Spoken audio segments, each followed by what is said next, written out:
Mengejutkan, seketika Asia hingga Eropa bisa bergetar, ex-bintang Arsenal Thierry Henry tiba-tiba soroti timnas Indonesia dan beri saran mahal agar timnas Indonesia bisa lolos ke Piala Dunia 2026, sarankan PSSI segera lakukan hal ini.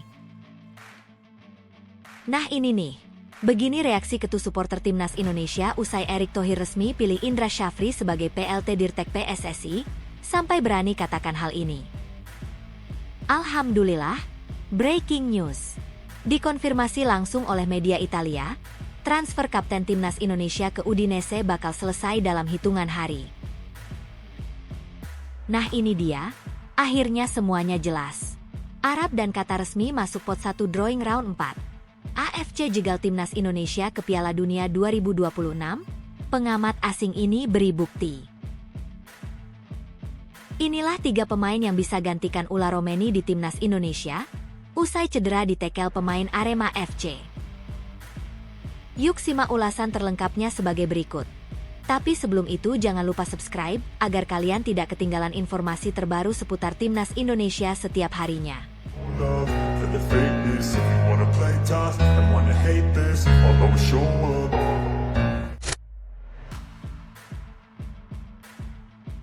Mengejutkan, seketika Asia hingga Eropa bisa bergetar, ex-bintang Arsenal Thierry Henry tiba-tiba soroti timnas Indonesia dan beri saran mahal agar timnas Indonesia bisa lolos ke Piala Dunia 2026, sarankan PSSI segera lakukan hal ini.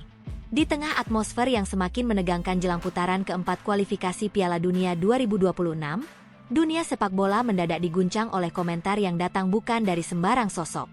Ia adalah legenda Prancis, pahlawan Arsenal, dan mantan andalan Barcelona yang dikenal sebagai salah satu penyerang paling mematikan sepanjang masa, Thierry Henry.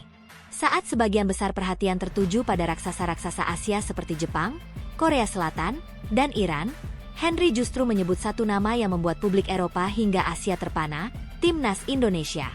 Dalam sebuah wawancara khusus dengan media olahraga ternama RMC Sport asal Prancis, Thierry Henry dengan serius menyoroti perkembangan sepak bola Asia Tenggara, dan Indonesia secara khusus menjadi topik utamanya. Namun, pujian itu tak datang tanpa peringatan. Dalam nada yang tenang tapi mengandung bobot besar, Henry mengeluarkan kalimat yang seolah menyalakan alarm peringatan bagi PSSI dan seluruh penggemar Garuda di tanah air. Indonesia adalah negara dengan potensi luar biasa. Mereka punya semangat, punya fans yang luar biasa, dan atmosfer stadion yang menggetarkan. Tapi itu semua tidak berarti jika tidak dibarengi dengan arah yang tepat. Jika mereka benar-benar ingin ke Piala Dunia 2026, mereka harus berani mengevaluasi siapa yang membimbing mereka dari pinggir lapangan. Kalimat itu menghentak. Tak disebutkan secara langsung. Namun semua tahu bahwa yang dimaksud oleh Henry tak lain adalah Patrick Kluivert, pelatih kepala timnas Indonesia saat ini. Pria asal Belanda itu ditunjuk menggantikan Shin Tae-yong awal tahun 2025, dengan harapan membawa Garuda terbang lebih tinggi. Namun yang terjadi justru sebaliknya. Performa Indonesia justru dinilai stagnan, bahkan beberapa kali melempem. Sejak menangani tim, Kluivert hanya mampu membawa Garuda menang 2 kali dalam 4 laga terakhir, masing-masing dengan skor tipis atas Bahrain dan Cina. Namun 2 kekalahan telak dari Australia, 1-5, dan Jepang, 0-6, membuat kredibilitasnya dipertanyakan. Thierry Henry, yang mengenal Kluivert secara pribadi sebagai sesama legenda era 2000-an, tampaknya tak ragu menyampaikan kritik tajam demi kebaikan Indonesia. Saya menghormati Patrick. Tapi saya juga tahu bahwa menjadi pelatih tidak cukup hanya dengan reputasi. Dibutuhkan adaptasi, visi, dan pemahaman terhadap karakter lokal. Indonesia punya pemain cepat, agresif, dan supporter yang meledak-ledak. Tapi jika pelatih tidak mampu menyatu dengan itu, dia hanya akan jadi penonton di bangku cadangan, ujar Henry. Kritik ini tidak berdiri sendiri. Sebelumnya, beberapa pengamat sepak bola nasional juga menyoroti gaya bermain Indonesia di bawah Kluivert yang cenderung monoton dan terlalu bergantung pada pemain naturalisasi seperti Jai Itzes, Tom Haye, hingga Sandy Walsh. Skema permainan dianggap tidak mengakomodasi kekuatan pemain lokal yang tampil apik di era Shin Tae-yong. Saran Thierry Henry pun bukan hanya sebatas pergantian pelatih. Ia mengusulkan agar Indonesia mulai menanamkan sistem sepak bola nasional yang melibatkan semua lini, dari level U15 hingga senior, dengan filosofi permainan yang jelas dan tak tergantung pada figur semata. Jika PSSI ingin membuat lompatan besar, mereka harus mulai sekarang. Bangun struktur, bukan euforia. Dan untuk pelatih, mungkin Indonesia bisa mempertimbangkan sosok yang sudah terbukti sukses di Asia, bukan hanya yang punya nama besar di Eropa. Pernyataan ini langsung menyita perhatian media-media Eropa dan Asia. The Guardian, Goal, hingga ESPN Asia ramai-ramai mengangkat headline, Thierry Henry sebut Indonesia butuh pelatih baru demi lolos ke Piala Dunia. Bahkan mantan pelatih Thailand, Akira Nishino, ikut berkomentar bahwa, jika Henry sudah bicara, dunia harus mendengarkan. Yang membuat komentar ini semakin berdampak adalah fakta bahwa Thierry Henry bukanlah tokoh asing bagi dunia pelatih. Ia pernah menjadi asisten pelatih Belgia saat generasi emas mereka menembus semifinal Piala Dunia 2018, dan kini sukses membentuk tim U21 Prancis yang disiplin dan meyakinkan. Pengalamannya memoles pemain muda seperti Eduardo Camavinga, Michael Olise, hingga Warren Zaïre-Emery membuat komentarnya relevan bagi masa depan skuad Garuda yang dipenuhi bakat-bakat muda. Sementara itu, di sisi lain, dukungan publik terhadap Kluivert mulai melemah. Di media lokal dan forum supporter, tuntutan agar PSSI segera mencari pengganti mulai terdengar. Banyak yang berharap Shin Tae-yong dipanggil kembali atau PSSI mencari pelatih Asia dengan rekam jejak kompetitif. Sebagian lainnya justru menyerukan nama-nama seperti Graham Arnold, Australia, atau Hector Cuper, Uzbekistan, yang dinilai lebih paham iklim sepak bola kawasan. Di tengah sorotan itu, PSSI belum mengeluarkan pernyataan resmi. Namun sumber internal menyebut bahwa Erick Thohir telah menerima laporan teknis performa Indonesia sepanjang 2025, dan tengah melakukan evaluasi menyeluruh. Apalagi putaran keempat kualifikasi Piala Dunia 2026 akan dimulai Oktober mendatang, dan PSSI tidak ingin bertaruh dengan ketidakpastian. Thierry Henry menutup wawancaranya dengan satu pesan emosional namun menggelegar. Saya tahu Indonesia bisa, tapi mereka harus bergerak sekarang, bukan nanti. Jika tidak, mimpi itu hanya akan jadi headline sesaat. Pernyataan itu menggetarkan. Dari Jakarta hingga Paris, dari Tribun GBK hingga studio RMC Sport, semua membicarakan satu hal. Apakah PSSI akan mendengar peringatan dari sang legenda? Satu keputusan bisa mengubah sejarah. Jika didengarkan, saran Thierry Henry mungkin jadi tiket Indonesia untuk mewujudkan mimpi Piala Dunia. Tapi jika diabaikan, mungkin akan menjadi penyesalan yang akan terus dikenang dalam lembaran sejarah sepak bola nasional. Kini publik menunggu. Apakah Garuda akan terbang tinggi, atau kembali jatuh karena enggan menyimak bisikan dari mereka yang telah lebih dahulu mencapai puncak dunia? Tulis pendapat kalian di kolom komentar. Karena sejarah tidak hanya ditulis oleh mereka yang bermain di lapangan. Nah ini nih, begini reaksi ketua supporter Timnas Indonesia usai Erick Thohir resmi pilih Indra Syafri sebagai PLT Dirtek PSSI, sampai berani katakan hal ini. Di saat asa bangsa tengah menyala-nyala untuk menyambut era baru sepak bola nasional, satu keputusan mengejutkan dari federasi justru membuyarkan semangat sebagian pendukung setia Garuda. Penunjukan kembali Indra Syafri sebagai pelaksana tugas, PLT, Direktur Teknik PSSI seketika membangkitkan riuh tak percaya dari jagat sepak bola tanah air. Bukan tepuk tangan yang terdengar, melainkan gelombang reaksi ketus dan sindiran tajam dari para supporter Timnas Indonesia yang merasa harapan mereka untuk pembaruan sistem telah dikhianati begitu saja. Bertahun-tahun masyarakat Indonesia mendambakan sistem pembinaan pemain yang modern, profesional, dan terstruktur. Ketika nama besar seperti Jordi Cruyff diboyong sebagai penasihat teknis Timnas Indonesia pada awal 2025, publik bersorak. Sosok berdarah sepak bola Eropa itu dianggap sebagai jembatan masa depan antara pola pembinaan tradisional dan pendekatan modern Eropa yang selama ini hanya bisa dinikmati dari layar kaca. Namun belum genap 1 tahun setelah Cruyff diperkenalkan, PSSI kembali melangkah ke jalur lama yang telah lama dikritik, mengangkat kembali figur lama yang penuh kontroversi. Indra Syafri, nama yang tak asing bagi persepak bolaan nasional, mengonfirmasi langsung penunjukannya sebagai PLT Direktur Teknik. Saya sekarang PLT Direktur Teknik PSSI, ucapnya singkat kepada awak media pada Jumat, 11 Juli 2025. Sebuah pernyataan sederhana yang justru memicu badai komentar di media sosial. Satu persatu akun penggemar Timnas Indonesia mulai meluapkan kekecewaan mereka. Puncak komedi bulan ini, tulis akun Berli Nugroho dengan nada getir. Pegawai tetap PSSI, sindir akun Rian Bagas 98, seolah menyiratkan bahwa jabatan dalam tubuh federasi hanya diputar-putar untuk nama yang itu-itu saja. Tidak sedikit pula yang menyentil bahwa seharusnya Erick Thohir dan PSSI membuka jalan untuk regenerasi total di tubuh teknis federasi. Penunjukan Indra dianggap tidak sejalan dengan semangat modernisasi yang digaungkan sejak awal masa kepemimpinan Erick, terutama setelah kehadiran Jordi Cruyff sebagai pemegang peta besar transformasi timnas Indonesia dari level junior hingga senior. Apalagi, keputusan ini hadir hanya beberapa bulan setelah Indra Syafri didepak dari kursi pelatih timnas Indonesia U20 pasca kegagalan di Piala Asia U20 2025, sebuah turnamen yang berakhir pahit dan memupus harapan Garuda Muda melaju ke level lebih tinggi. Publik pun bertanya, apakah memang tidak ada lagi nama-nama baru yang bisa dipercaya? Apakah PSSI begitu miskin opsi hingga harus kembali menunjuk figur yang sama? Padahal masa lalu mereka belum memberi hasil membanggakan yang konsisten? Dan lebih penting lagi, di mana peran nyata dari Jordi Cruyff dalam transformasi teknis jika keputusan seperti ini masih diambil tanpa arah yang jelas? Penunjukan ini seolah menjadi titik tumpul dari narasi besar perubahan yang selama ini didengungkan. Tidak salah jika supporter bersuara lantang. Mereka merasa telah diberi harapan palsu. Beberapa bahkan tak segan menyebut keputusan ini sebagai langkah mundur. Kayak nggak ada orang lain saja.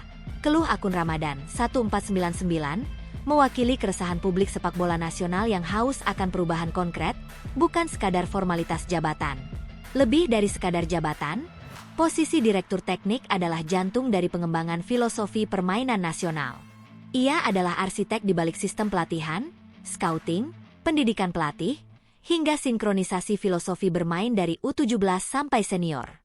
Maka, ketika jabatan strategis ini kembali diberikan kepada sosok yang rekam jejaknya baru saja dikritik habis-habisan, wajar bila publik bertanya, kemana arah sebenarnya dari sepak bola Indonesia? Erick Thohir, yang sebelumnya menjanjikan wajah baru di sektor ini, kini mendapat sorotan. Dalam pernyataannya beberapa bulan lalu, ia mengaku bahwa kehadiran Jordi Cruyff akan diiringi dengan pemilihan direktur teknik yang mampu berkolaborasi dalam merancang program jangka panjang. Namun, menunjuk Indra Syafri, yang selama ini dikenal memiliki pendekatan konservatif, sebagai mitra Jordi, justru dinilai sebagai langkah tak seirama. Kekhawatiran ini semakin diperkuat oleh fakta bahwa jabatan tersebut diberikan dalam status pelaksana tugas, sebuah status yang kerap digunakan sebagai penghangat kursi, sebelum akhirnya berubah menjadi permanen, seperti yang sudah sering terjadi dalam sejarah administrasi sepak bola Indonesia. Dalam konteks ini, PLT bukan sekadar transisi, melainkan bisa menjadi langkah pembuka menuju pengangkatan definitif. Dan inilah yang membuat supporter semakin resah. Namun di sisi lain, tidak sedikit juga yang menganggap penunjukan ini sebagai langkah pragmatis PSSI dalam mengisi kekosongan jabatan sambil tetap mematangkan strategi teknis yang disusun bersama Jordi Cruyff. Indra Syafri memang bukan tanpa prestasi. Ia pernah membawa timnas U19 juara Piala AFF U19 2013 dan menembus semifinal Piala Asia U19 2018. Tapi itu masa lalu. Tantangan kini jauh lebih kompleks. Dengan peta persaingan Asia yang sudah berubah dan standar yang makin tinggi. Kini, harapan publik hanya satu. Agar jabatan PLT ini tidak menjadi permanen tanpa evaluasi dan transparansi. Jika PSSI benar-benar ingin menatap masa depan, maka keputusan-keputusan besar seperti ini harus disertai dengan komunikasi yang matang kepada publik. Jangan sampai gerakan besar yang telah dimulai sejak naturalisasi Emil Audero, Tom Haye, hingga pelantikan Patrick Kluivert, justru runtuh karena satu keputusan yang dianggap simbol kembalinya budaya lama. Sepak bola Indonesia tengah berdiri di persimpangan jalan. Di satu sisi ada jalur baru penuh harapan dengan sentuhan Eropa modern, di sisi lain masih membayangi praktik lama yang enggan beranjak. Supporter Indonesia bukan sekadar penonton. Mereka adalah suara kolektif yang menjaga kompas moral sepak bola nasional. Maka bila mereka bersuara ketus, itu bukan karena benci, melainkan karena mereka terlalu cinta. Jika PSSI ingin benar-benar melangkah ke level dunia, maka setiap keputusan, terutama yang menyangkut struktur teknis, tak boleh lagi diambil dengan cara-cara lama. Era baru menanti. Tapi langkah ke sana harus dimulai dari keberanian untuk berubah. Dan bagi banyak supporter, kembalinya Indra Syafri bukanlah simbol perubahan, melainkan pengulangan babak yang seharusnya sudah ditutup rapat. Alhamdulillah, breaking news. Dikonfirmasi langsung oleh media Italia, transfer kapten timnas Indonesia ke Udinese bakal selesai dalam hitungan hari. Alhamdulillah. Kabar luar biasa datang dari jantung bursa transfer Eropa, tepatnya dari tanah Italia yang dikenal keras namun penuh gairah akan sepak bola. Di tengah panasnya perburuan pemain dan manuver klub-klub Serie A, muncul satu nama yang tiba-tiba jadi perbincangan hangat. Jai Itzes, kapten kebanggaan timnas Indonesia, sang komandan lini belakang Garuda. Dan kali ini, kabar itu bukan sekadar spekulasi media sosial atau angan-angan supporter tanah air. Ini kabar sahih, nyata, dan dikonfirmasi langsung oleh media Italia. Transfer sang bek tangguh menuju Udinese, klub legendaris yang berlaga di kasta tertinggi Serie A, kini tinggal menunggu hitungan hari saja. Sebuah kabar yang tak hanya mengguncang jagat sepak bola nasional, tapi juga menjadi pertanda bahwa Indonesia kini benar-benar telah menanamkan jejaknya di peta sepak bola Eropa. Jai Itzes, yang tampil beringas dan tanpa kompromi bersama Venezia FC musim lalu, akhirnya mendekati pintu keluar dari klub tersebut. Dan pintu yang terbuka itu bukan pintu sembarangan, itu adalah gerbang menuju Stadio Friuli, rumah bagi Udinese Calcio, klub dengan sejarah panjang yang pernah melahirkan nama-nama besar seperti Alexis Sanchez, Antonio Di Natale, dan Samir Handanovic. Kabar tersebut dihembuskan oleh media Italia, Tutto Udinese, pada Kamis, 10 Juli 2025. Dalam laporan eksklusifnya, mereka menyatakan bahwa proses negosiasi antara Udinese dan pihak Jai Itzes kini sudah memasuki tahap krusial. Persoalan nilai transfer dan gaji memang masih menjadi ganjalan, namun kedua belah pihak disebut sangat optimistis bahwa gap tersebut bisa dijembatani dalam waktu dekat.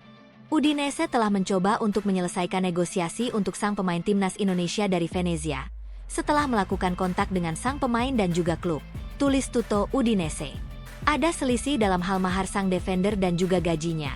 Namun soal keduanya, selisih tersebut bisa ditutup dalam beberapa hari ke depan, tambah laporan tersebut. Sontak, kabar ini langsung menyebar bak api yang disiram bensin. Publik Indonesia, yang selama ini memantau pergerakan transfer Jai Itzes dengan harap-harap cemas, akhirnya bisa mulai tersenyum lega. Harapan untuk melihat sang kapten tampil reguler di Serie A Liga yang dikenal sebagai surganya para bek kini bukan lagi sekadar mimpi. Apalagi, Itzes bukanlah pemain sembarangan. Ia adalah pemimpin sejati di lini pertahanan timnas Indonesia. Sejak menjalani debutnya di bawah Shin Tae-yong dan kini menjadi andalan Patrick Kluivert, Jai Itzes selalu tampil dengan determinasi tinggi, visi bertahan yang matang, serta aura ketenangan yang langka dimiliki bek dari Asia Tenggara. Keberadaannya di jantung pertahanan Garuda menjadi fondasi kuat dalam keberhasilan Indonesia menembus ronde keempat kualifikasi Piala Dunia 2026, prestasi terbesar dalam sejarah modern timnas Indonesia. Penampilannya di klub pun tak kalah mengesankan. Di musim 2024-25 bersama Venezia, Itzes menjadi salah satu pemain paling vital. Ia tampil dalam 36 pertandingan di Serie A, mencatatkan rata-rata intersepsi 3,4 per laga, serta sukses menorehkan 89% akurasi umpan. Bahkan ketika Venezia harus menerima kenyataan pahit terdegradasi kembali ke Serie B, nama Itzes tetap bersinar sebagai salah satu pemain terbaik klub tersebut. Namun, itulah realitas sepak bola. Ketika klub turun kasta, bintang-bintang yang bersinar tak bisa dipaksa untuk bertahan. Venezia tahu, mereka harus menjual untuk menyelamatkan finansial tim. Jai Itzes, dengan valuasi pasar lebih dari 7 juta euro, menjadi aset yang sangat potensial.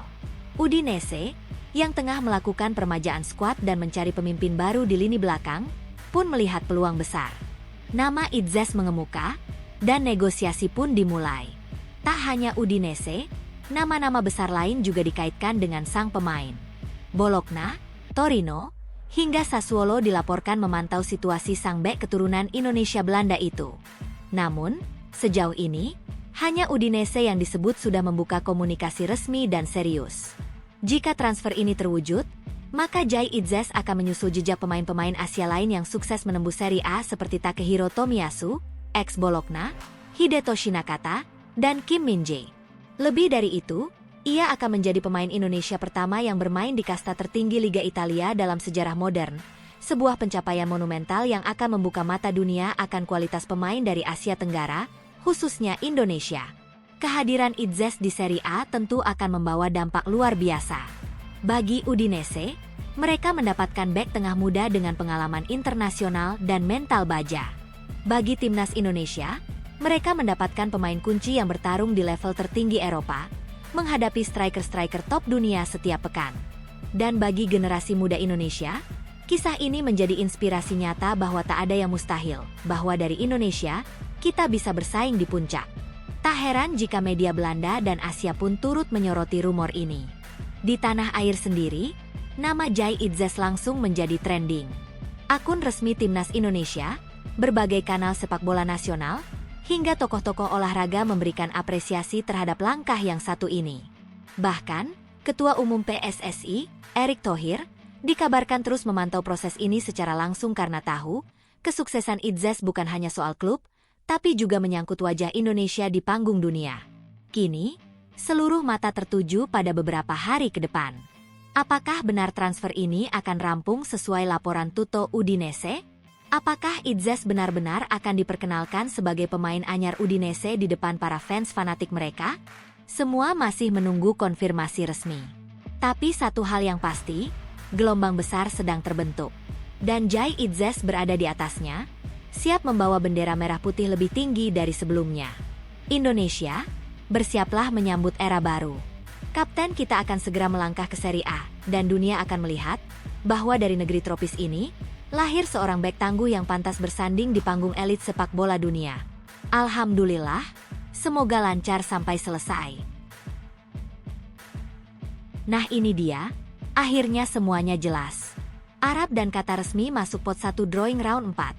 AFC jegal timnas Indonesia ke Piala Dunia 2026, pengamat asing ini beri bukti.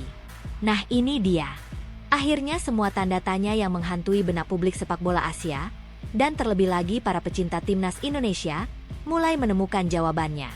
Aroma ketidakadilan yang selama ini hanya tercium samar kini terkuak terang benderang. Asia diguncang, dunia menatap. Sebab, keputusan paling krusial menuju Piala Dunia 2026 zona Asia seolah telah diatur sedemikian rupa untuk memberikan keistimewaan pada dua negara kuat, Qatar dan Arab Saudi. Keputusan resmi Konfederasi Sepak Bola Asia, AFC, yang diumumkan pada Jumat, 11 Juli 2025, menyatakan bahwa Qatar dan Arab Saudi akan menempati pot 1 dalam drawing babak keempat kualifikasi Piala Dunia 2026. Sebuah keputusan yang langsung memantik perdebatan panas di seluruh jagat maya, sebab banyak yang mempertanyakan dasar klasifikasi tersebut. Utamanya karena ranking FIFA terbaru justru menunjukkan hal yang bertolak belakang.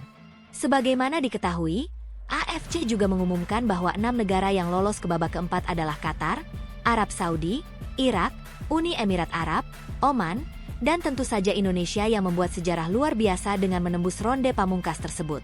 Namun di balik euforia itu, kenyataan pahit mulai terasa. Pasalnya, sistem pembagian pot dalam drawing disebut-sebut telah dimanipulasi. Berdasarkan rilis resmi AFC, pemeringkatan pot untuk drawing ini tidak mengacu pada ranking FIFA edisi Juli 2025 yang baru saja dirilis seminggu sebelumnya, melainkan menggunakan data ranking lama bulan Juni. Sebuah langkah yang langsung memunculkan tanda tanya besar. Kenapa AFC mengabaikan update ranking terbaru FIFA yang seharusnya menjadi rujukan sah dan objektif dalam menentukan pot? Dan benar saja, berbagai pihak langsung bereaksi keras. Salah satunya datang dari akun pengamat sepak bola asal Irak, yaitu Irak Football POD, sebuah kanal analisis independen yang dikenal vokal dan jujur dalam mengkritisi kebijakan sepak bola Asia. Dalam unggahannya yang viral, akun tersebut menyebut secara gamblang bahwa ini adalah drama yang dibuat sendiri oleh AFC. Drama dalam kualifikasi Piala Dunia 2026 zona Asia, dan itu semua ulah sendiri, tulis Irak Football POD.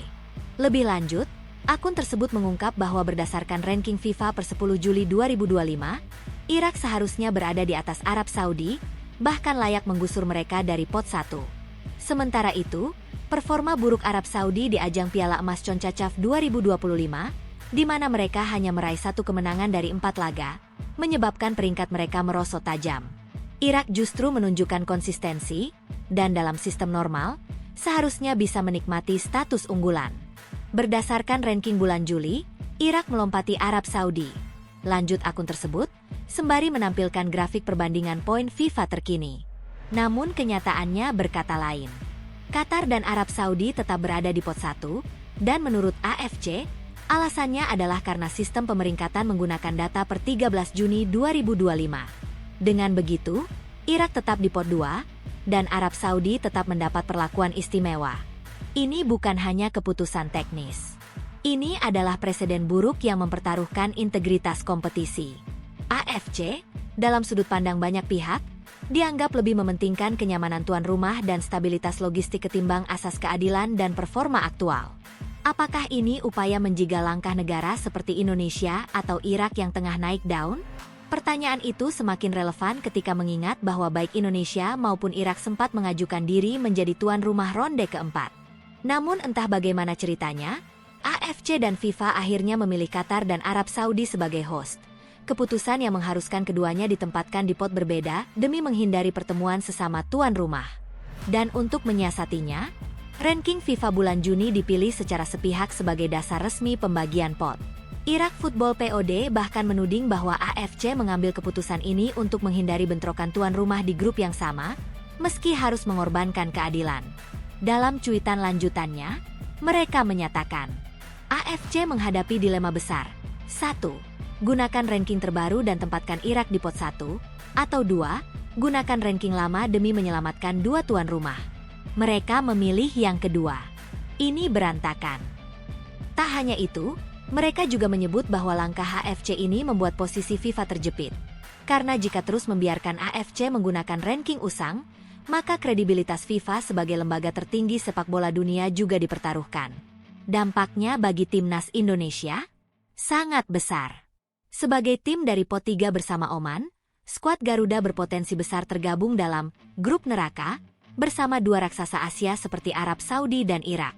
Jika pemeringkatan dilakukan adil, bisa saja Indonesia menghadapi lawan yang sedikit lebih setara dan meningkatkan peluang lolos ke babak 5 atau bahkan langsung ke Piala Dunia. Dan jangan lupakan, Indonesia sedang dalam momentum luar biasa. Di bawah Patrick Kluivert, Garuda bukan hanya tampil solid, tapi juga membuat gebrakan demi gebrakan. Menang atas Bahrain dan Cina, nyaris menahan imbang Australia, dan tampil penuh semangat menghadapi Jepang. Semua menunjukkan bahwa Indonesia bukan lagi tim pelengkap. Mereka datang untuk bersaing. Namun langkah ini, jika dibiarkan, bisa memotong laju itu secara tidak adil. Bukan karena Indonesia kalah kualitas, tapi karena sistem yang dimainkan tak lagi netral. Masyarakat sepak bola Indonesia pun mulai angkat suara.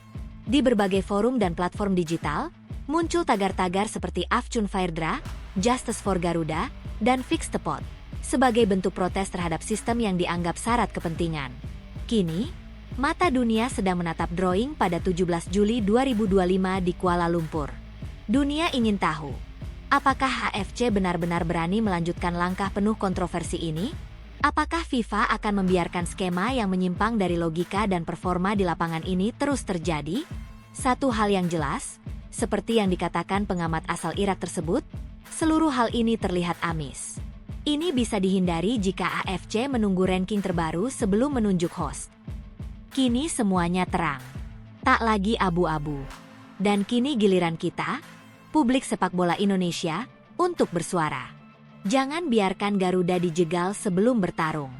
Dunia harus tahu, dan AFC harus sadar, bahwa keadilan adalah dasar dari sepak bola, bukan kepentingan logistik atau tuan rumah semata. Inilah 3 pemain yang bisa gantikan Ula Romeni di timnas Indonesia, usai cedera usai ditekel pemain Arema FC. Sinyal buruk dari pelatih Oxford United, Gary Rowett, mengenai kondisi Ula Romeni yang disebut mengalami cedera cukup parah. Striker timnas Indonesia Ula Romeni mengalami cedera cukup parah saat bermain di Piala Presiden 2025.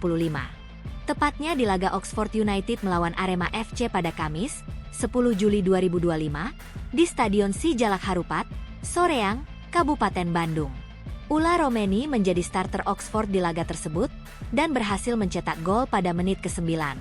Sebelum petaka itu muncul 4 menit setelahnya ketika berebut bola dengan bek Arema FC, Paulingi Mokcelin. Romeni bahkan harus ditanduk keluar lapangan dan dipastikan tidak dapat melanjutkan pertandingan. Gary Rowett selaku pelatih Oxford United buka suara soal kondisi pemainnya usai pertandingan berakhir. Menurutnya, Ula mengalami cedera serius, Namun ia juga masih harus menunggu hasil pemeriksaan. Bagaimanapun juga, itu cederanya cukup serius. Tapi sekali lagi, kita akan lihat apakah dia mungkin bisa bermain di final, kata Rowett. Selain di final Piala Presiden 2025, jika Ula Romeni mengalami cedera yang benar-benar serius, ia berpotensi absen membela timnas Indonesia.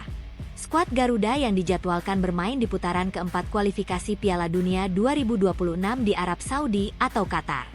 Oleh karena itu, Patrick Kluivert harus segera mendapatkan sosok pengganti yang bisa menjadi pelapis Ula Romeni. Untuk berjaga-jaga jika kondisi sang pemain memburuk dan tidak bisa memperkuat skuad Garuda. 1. Eliano Reijnders. Pemain versatile yang bisa ditempatkan sebagai striker. Namun kemampuannya masih perlu diasah. Berkaca pada penyelesaian akhir Eliano di laga Indonesia melawan Bahrain, lewat umpan Trivela berkelas Ricky Kambuaya. Sayangnya eksekusi akhir Eliano tidak tepat sasaran bahkan cenderung buruk. Meski begitu, Eliano cukup bisa diperhitungkan. Eliano menjadi pilihan realistis ketimbang Hoki Caraka ataupun Rafael Struijk untuk level timnas senior. 2. Ragnar Oratmangoen. Kabar terakhir menyebutkan jika Ragnar Oratmangoen tengah mengalami cedera karena virus yang menyerangnya. Ragnar tentu menjadi pilihan alternatif jika Ula Romeni cedera, meski kualitasnya memang masih harus ditingkatkan. Publik tanah air tentu harus berharap Ragnar berada dalam kondisi terbaiknya saat putaran keempat berjalan. 3. Ramadan Sananta. Ramadan Sananta merupakan striker muda yang berpotensi besar. Kualitasnya hanya perlu dipoles. Sananta mungkin bisa melihat cara bermain Erling Haaland sebagai mesin gol dan menerapkannya ke dalam permainannya. Meski begitu, Sananta tetap menjadi salah satu alternatif striker andalan timnas Indonesia jika Ula Romeni cedera.